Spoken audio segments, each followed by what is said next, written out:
Learning Objective 4 discusses the difference between performance evaluation or performance reporting and responsibility reporting when we're evaluating cost, revenue, and profit centers. So how can we use responsibility accounting and to evaluate our performance in these different responsibility centers? We want these reports to focus on what the manager actually has responsibility for and controllability of. Okay, so it's hard to hold a manager accountable for something that they cannot control. So the responsibility report backs out those things that are not controllable by a segment manager. So when we're talking about controllable versus non-controllable costs, we're looking at, does the manager have the power to influence a particular situation by their decision? So how much power does the manager have?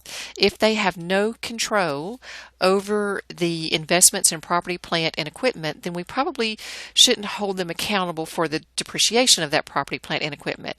Now, is it part of our performance? By all means, yes. We need that equipment to manufacture our product.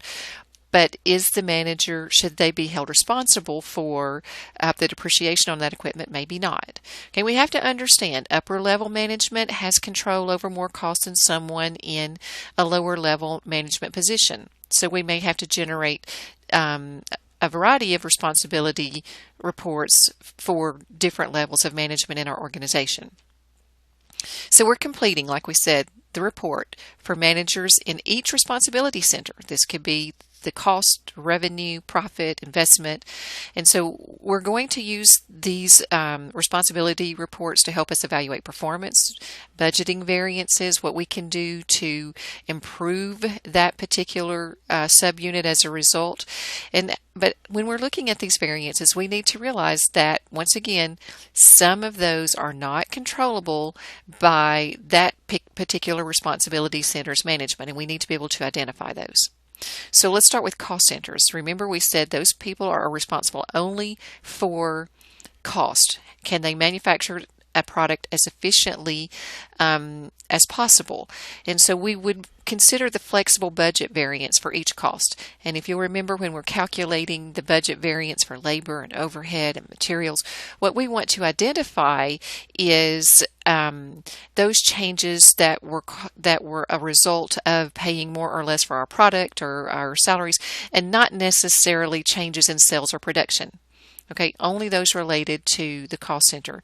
So here we see a performance report for a cost center and then a responsibility report for a cost center.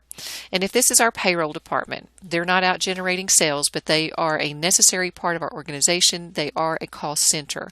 We have salaries, wages, benefits, the equipment depreciation for our facilities, our software and computers and furniture and fixtures.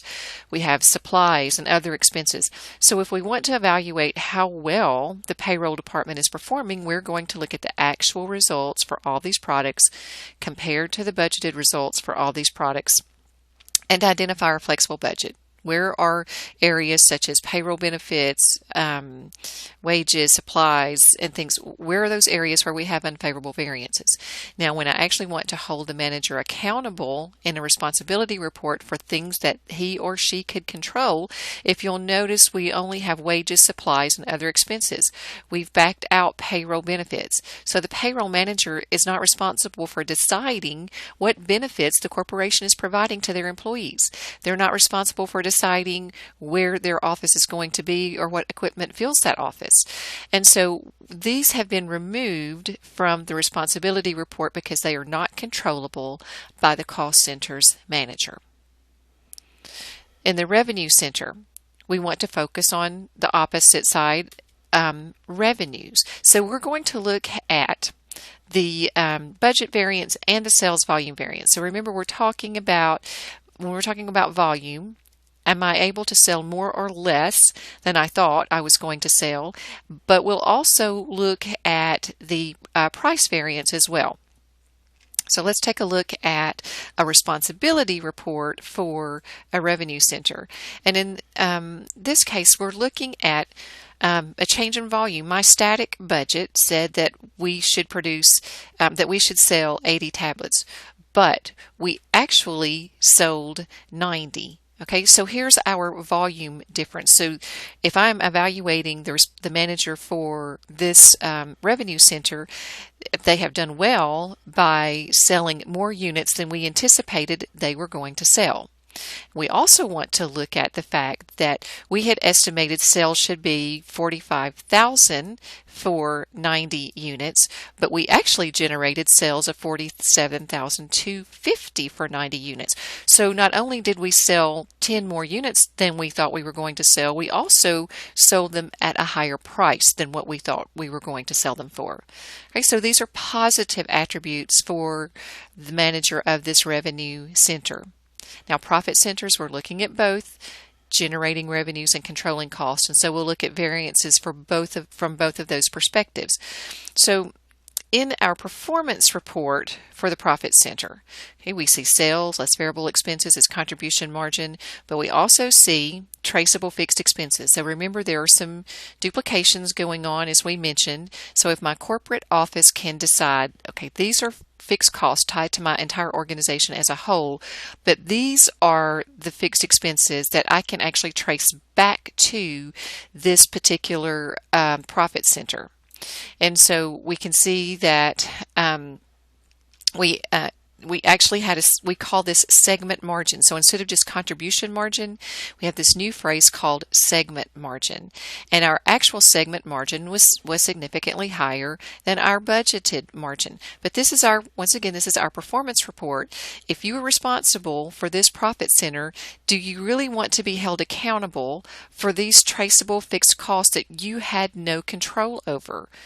Okay, you didn't decide the database for the company or the software for the company or the location. So some of these fixed expenses you had no control over. So when we break this down to a responsibility report, you'll see that we simply stop at the contribution margin. Those traceable fixed costs have been removed. So if I'm evaluating the manager for what they can control, this is what I would look at. If I'm evaluating the department for how well they've performed, I need all of that information. So there is a difference.